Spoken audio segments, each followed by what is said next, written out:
আমি মায়ের গলা শুনতে পেলাম, তিনি দাদুকে বলছিলেন, তোমার এই রাতের কাজের জন্য আমি তো খুব হয়রান হয়ে পড়ি। প্রতিদিন এই ঝামেলায় আমি একেবারে হাঁপিয়ে উঠেছি। তোমার বয়স এত হয়েছে, তবু তুমি প্রতিদিন এই কাজ করো কি করে? এটা আমার মাথায় ঢোকে না। তাদের কথা শুনে আমি অবাক হয়ে গেলাম। আমার নাম মানসি। আমার বয়স এখন 15 বছর। আমি একটা ছোট্ট গ্রামে থাকি, যেখানে জল আর বিদ্যুতের এত অভাব যে সূর্য ডোবার সঙ্গে সঙ্গে গ্রামটা যেন ঘুমিয়ে পড়ে। লোকজন তাড়াতাড়ি কাজ শেষ করে খেয়ে দিয়ে শুয়ে পড়ে। আমাদের বাড়িতে আমি, আমার মা আর আমার দাদু থাকি। আমার বাবা আমি যখন খুব ছোট ছিলাম, তখনই আমাদের ছেড়ে ভগবানের কাছে চলে গেছেন। আমরা খেতে চাষ করে কোনোরকমে সংসার চালাই। মা আর দাদু সারাদিন খেতে হাড়ভাঙা খাটুনি করেন, ধান গম ভুট্টা ফলান। আমি স্কুলে পড়ি, তাই তারা আমাকে খেতে কাজ করতে দেন না। মা সবসময় বলেন, মানসি, তুই পড়াশোনা করে বড় হ, আমাদের গ্রামের নাম উজ্জ্বল কর, একটা বড় অফিসার হয়ে আমার স্বপ্ন পূরণ কর। আমিও মায়ের সেই স্বপ্নের কথা মনে রেখে মন দিয়ে পড়াশোনা করি। দাদু এখন বুড়ো হয়ে গেছেন, তবু তিনি খুব মিষ্টি আর আদরের। সন্ধ্যায় তিনি আমাকে নানারকম গল্প শোনান, রাজারানীর কাহিনী, ভূতের গল্প আর তার ছেলেবেলার দুষ্টুমির কথা। তার গল্পে আমি হারিয়ে যাই। কিন্তু এই শান্ত, সাধারণ জীবনের মাঝে একটা রহস্য আমার সামনে এসে দাঁড়াল, যেটা আমার মনকে নাড়িয়ে দিল। একদিন রাতে প্রায় 11টা বাজে, কুকুরের ডাকাডাকিতে আমার ঘুম ভেঙে গেল। চোখ খুলে দেখি, মা আর দাদু বাড়ি থেকে বেরিয়ে যাচ্ছেন। তাদের হাতে একটা পুরনো টর্চ জ্বলছে, যার আলো অন্ধকারে কাঁপছে। আমি অবাক হয়ে গেলাম। আমাদের গ্রামে তো অন্ধকার হলেই সবাই ঘুমিয়ে পড়ে। তাহলে এত রাতে মা আর দাদু কোথা যাচ্ছেন? তারা আমাকে একবারও কিছু বলেননি। আমার মাথায় হাজারটা প্রশ্ন উকি দিল। কোথায় যাচ্ছেন তারা? কি এমন কাজ যে এত রাতে বাড়ি ছাড়তে হয়? কিন্তু এসব ভাবতে ভাবতে আমি কখন যে আবার ঘুমিয়ে পড়লাম, টেরই পেলাম না। পরদিন সকালে উঠে দেখি, মা আর দাদু বাড়িতেই আছেন। কিন্তু মাকে দেখে মনে হল তিনি যেন রাতভর ঘুমোননি। তার চোখের নিচে কালি, শাড়ি ময়লা আর ছেঁড়া ফাটা। আমি তখনও বিছানায় শুয়ে, কিন্তু জেগে গেছি।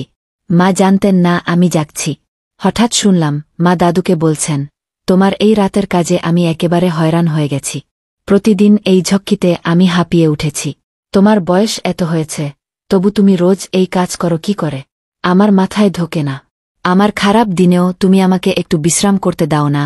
মায়ের গলায় রাগের সঙ্গে একটা গভীর ক্লান্তি ছিল। আমি শুনে মুষ্টে পড়লাম। মা কি এমন সমস্যায় আছেন? কিন্তু তার কথা আধাধি বুঝলাম। আমি তাড়াতাড়ি উঠে মায়ের কাছে গিয়ে বললাম, মা, আমাকে স্কুলে যেতে হবে। টিফিনটা বানিয়ে দাও। আমি গোসল করে আসি। মায়ের মুখ শুকনো ছিল, যেন রাতে কিছু ভয়ঙ্কর হয়েছে। আমি তৈরি হয়ে স্কুলে চলে গেলাম। কিন্তু স্কুলে গিয়েও মন বসল না। সারাক্ষণ ভাবছিলাম, মায়ের এই কষ্টের কারণ কি? দাদু কি করেন যে মাকে রাতে বাইরে নিয়ে যান? তবে রাতে যখন দেখেছিলাম, মাকে তো জোর করে নিয়ে যাচ্ছেন না। মাও যেন নিজের ইচ্ছায় যাচ্ছিলেন। আমার মাথায় হাজারো চিন্তা ঘুরপাক খাচ্ছিল। স্কুল ছুটির পর বাড়ি ফিরলাম। মা আর দাদু তখন ক্ষেত থেকে খেতে এসেছেন। তাদের ক্লান্ত মুখ দেখে আমার মন আরও খারাপ হল। সেই রাতেও আমি দেখলাম, তারা টর্চ হাতে বাইরে যাচ্ছেন। আমি বিছানায় শুয়ে শুয়ে ভাবছিলাম, এটা কি রোজের ব্যাপার? পরদিন সকালে মায়ের অবস্থা একই, ক্লান্ত, মুখ ফ্যাকাশে, শাড়ি ময়লা। আমি আর সহ্য করতে পারছিলাম না। মা আর দাদু রাতে কি করেন? এই প্রশ্ন আমাকে কুরে কুরে খাচ্ছিল। সকালে মা আবার দাদুকে বকছিলেন। বলছিলেন, এবার এসব বন্ধ করো। রোজ রাতে তুমি আমাকে এত ক্লান্ত করে দাও, ঘুমও ঠিকমতো হয় না। সকালে উঠে ঘরের কাজ, সবার খেয়াল রাখা, খেতে হাড়ভাঙা খাটুনি, আর কত আমাকে হয়রান করবে। মায়ের গলায় যন্ত্রণা ছিল। আমি তাড়াতাড়ি মায়ের কাছে গিয়ে বললাম, মা, কি হয়েছে? আমি কিছু সাহায্য করব। তুমি দাদুকে রোজ কি বলো? মা রেগে গিয়ে বললেন, তুই বুঝবি না। তুই এখনো ছোট। তোর কাজ কর। তোর টিফিন তৈরি আছে। মায়ের রাগ দেখে আমি চুপ করে গেলাম। কিন্তু আমার মন বলছিল, এই রহস্য আমাকে জানতেই হবে। মায়ের এই কষ্টের পেছনে রাতে বাইরে যাওয়ার কারণ আছে, এটা আমি ঠিক ধরেছি। কিন্তু মা কিছু বলতে রাজি নন। আর রাতে তাদের পেছনে যাওয়ার সাহসও আমার হচ্ছিল না। অন্ধকারে বাইরে যাওয়ার ভাবনাতেই আমার গা শিউরে উঠছিল। পরদিনও একই কাণ্ড। আমি স্কুল থেকে ফিরলাম। মা আর দাদু সন্ধ্যায় ক্ষেত থেকে এলেন। সকালে মায়ের তর্ক আবার শুরু। তিনি বলছিলেন, এখন আমাকে একটু বিশ্রাম করতে দাও। রাতে আমরা মানসিকে ফেলে বাইরে যাই। যদি ও দেখে ফেলে। আর এত বড় মেয়ের রাতে একা বাড়িতে থাকা ঠিক না। আমার আজ রাতে বিশ্রাম চাই। তোমার এই রোজের কথায় আমি আর যেতে পারব না। আমারও তো নিজের অসুবিধা আছে। মায়ের এই কথায় আমার মনে রহস্য আরও গাঢ় হল। আমি আর চুপ থাকতে পারলাম না। মাকে গিয়ে বললাম, মা, তুমি এত ক্লান্ত কি করে থাকো? মা বললেন, তোকে বললাম না, তুই বুঝবি না। বারবার জিজ্ঞেস করিস না। আমি এবার সাহস করে বলে দিলাম, মা, আমি কিছু জেনে গেছি। এবার তুমি আমাকে বলো, রাতে এমন কি কাজ হয় যে তুমি এত দুর্বল হয়ে যাও? আমার কথা শুনে মা চমকে গেলেন। তিনি হড়বড় করে বললেন, কিছু জেনে গেছিস মানে? আমি বললাম, মা, তুমি আগে বলো, তোমার কি কষ্ট হচ্ছে? তারপর আমি বলবো। মা ভাবলেন আমি তার সঙ্গে মজা করছি। তিনি আরও রেগে গিয়ে বললেন, তোকে বললাম না, এটা তোর বোঝার বাইরে। ভালো, তোর যখন এত জানার ইচ্ছে, তাহলে আজ রাতে দাদুর সঙ্গে যা। তখন বুঝবি কষ্ট কাকে বলে। তুই ভাবিস তুই অনেক বড় হয়ে গেছিস। তাহলে আজই যা, আর কাল সকালে আমার সঙ্গে দেখা করিস। এই বলে মা রেগে ঝড়ের মতো বাড়ি থেকে বেরিয়ে গেলেন। আমি হতভম্ব হয়ে দাঁড়িয়ে রইলাম। মা এত রেগে গেলেন কেন? কিন্তু একটা জিনিস পরিষ্কার হল, যে কষ্টটা মা রোজ পান, এবার আমাকেও সেটা বুঝতে হবে। আমাকে মায়ের জায়গায় দাদুর সঙ্গে যেতে হবে। দাদু আমাকে রাতে ঠিক সময়ে ডেকে তৈরি হতে বললেন। আমি তাড়াতাড়ি সব গুছিয়ে তৈরি হলাম। আমার বুকের ভেতরটা ধটফট করছিল। ভয়ও হচ্ছিল, আবার একটা উত্তেজনাও জাগছিল। রাত 11টায় আমরা বাড়ি থেকে বেরলাম। বাইরে ঘুটঘুটে অন্ধকার। চাঁদের আলো মিটমিট করে জ্বলছে।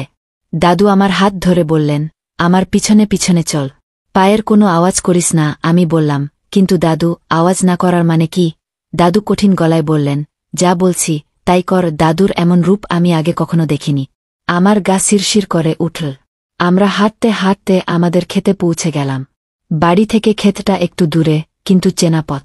দাদু আমাকে ক্ষেতের মাঝে নিয়ে গিয়ে বললেন, তোকে তো জানতে হবে আমরা রাতে কোথায় যাই, কি করি। চল, আজ আমি তোকে দেখাই। তবে এটা তোর প্রথম অভিজ্ঞতা, তাই একদম ভয় পাস না। কিছু অদ্ভুত লাগলে আমাকে বলিস। দাদু উপরের দিকে ইশারা করলেন। আমি তাকিয়ে দেখলাম, ক্ষেতের একটা উঁচু জায়গায় একটা ছুপড়ির মতো কিছু আছে।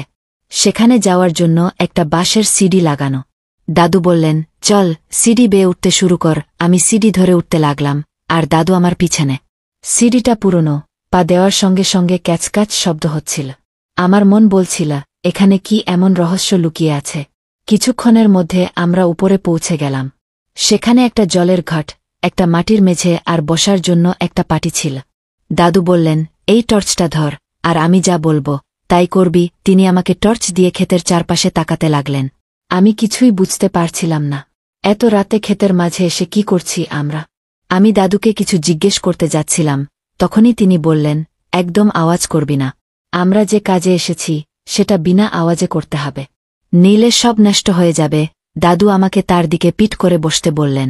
তারপর বললেন, খেতে একবার চোখ বুলিয়ে দেখ, কিছু টের পাস কিনা বল। আমি টর্চের আলো ফেলে ক্ষেতের দিকে তাকাতে শুরু করলাম। হঠাৎ আমার চোখ বড়বড় হয়ে গেল। আমি চমকে উঠে বললাম, দাদু, খেতে কিছু দৌড়াচ্ছে। দাদু ধীরে বললেন, আস্তে বল। তিনি টর্চটা খেতে ছুড়ে দিলেন, আর তার কাছে যে লাঠি ছিল সেটা দিয়ে জোরে মাটিতে আঘাত করলেন। একটা তীব্র শব্দ হল। সঙ্গে সঙ্গে ক্ষেতের হাট্টগোল থেমে গেল। আমি দেখলাম একটা জানোয়ার দ্রুত দৌড়ে ক্ষেত থেকে বেরিয়ে গেল। আমার বুকের ধটফটানি থামছিল না। এসব আমি প্রথমবার দেখলাম। রাতের নিস্তব্ধতা, চাঁদের মৃদু আলো, আর ক্ষেতের মাঝে এই অদ্ভুত অভিজ্ঞতা, সব মিলিয়ে আমার মনে একটা অন্যরকম অনুভূতি জাগছিল। কিছুক্ষণ পর ক্ষেতে আবার হালকা শব্দ হল। দাদু তৎক্ষণাৎ আরেকটা লাঠি দিয়ে শব্দ করে জানোয়ার তাড়ালেন। তারপর আমার দিকে তাকিয়ে বললেন, মানসি, তোর মা আর আমি খুব কষ্ট করে এই ক্ষেতে চাষ করি। আমাদের সারা বছরের খোরাকি এই ফসলের উপর নির্ভর করে। কিন্তু রাতে জঙ্গল থেকে শিয়াল, হরিণ আর অন্য জানোয়ার আসে। তারা আমাদের ফসল নষ্ট করে দেয়। তাই আমাদের রাতে পালা করে ক্ষেত পাহারা দিতে হয়। এজন্য আমি আর তোর মা রাতে এখানে আসি। কিন্তু রোজ সকালে খেতে কাজ, ঘরের কাজ, আর রাতে এই পাহারা। তোর মা এতে হয়রান হয়ে গেছে। আর তুই তো সকালে স্কুল যাস, তাই তোকে আমরা এই ঝামেলায় জড়াইনি। দাদুর কথা শুনে আমার মন ভরে গেল। তারা আমাদের পরিবারের জন্য এত কষ্ট করেন, আর আমি এতদিন কিছুই জানতাম না। কিন্তু এই ক্ষেত পাহারার কাজটা আমার কাছে নতুন ছিল। আর কি মজা! রাতের নিস্তব্ধতায় জানোয়ার তাড়ানো, দাদুর সঙ্গে গল্প করা, এটা যেন একটা অ্যাডভেঞ্চার। সারারাত আমি আর দাদু ক্ষেত পাহারা দিলাম। দাদু আমাকে তার জীবনের নানা গল্প শোনালেন। কিভাবে তিনি যুবক বয়সে জঙ্গলে শিকারে গেছেন, কিভাবে আমার ঠাকুমার সঙ্গে তার বিয়ে হয়েছিল। তার গল্পে আমি এত মজে গেলাম যে রাত কখন কেটে গেল টেরই পেলাম না। সকালে বাড়ি ফিরে আমি মাকে বললাম, মা, এখন থেকে আমি রোজ দাদুর সঙ্গে ক্ষেত পাহারা দিতে যাব। তুমি বিশ্রাম করো। মা প্রথমে অবাক হলেন, তারপর একটা হালকা হাসি দিলেন। আমি বুঝলাম তিনি খুশি হয়েছেন। এভাবে মা যে কাজটা বাধ্য হয়ে করতেন, আমি সেটা খুশি মনে শুরু করলাম। আমার জীবনে যেন একটা নতুন অধ্যায় শুরু হল। তাই বন্ধুরা, এই ছিল আমার গল্প, একটা সাধারণ গ্রামের মেয়ের জীবনে লুকিয়ে থাকা একটা রহস্যের কাহিনী। এই গল্প সম্পর্কে তোমাদের মতামত কি, কমেন্ট বক্সে জানিও। গল্পটা পছন্দ হলে ভিডিওটা লাইক করো, চ্যানেলটা সাবস্ক্রাইব করো, আর বেল আইকনটা ক্লিক করে অলে সেট করো। তাহলে নতুন ভিডিওর খবর তুমি সঙ্গে সঙ্গে পাবে। ধন্যবাদ।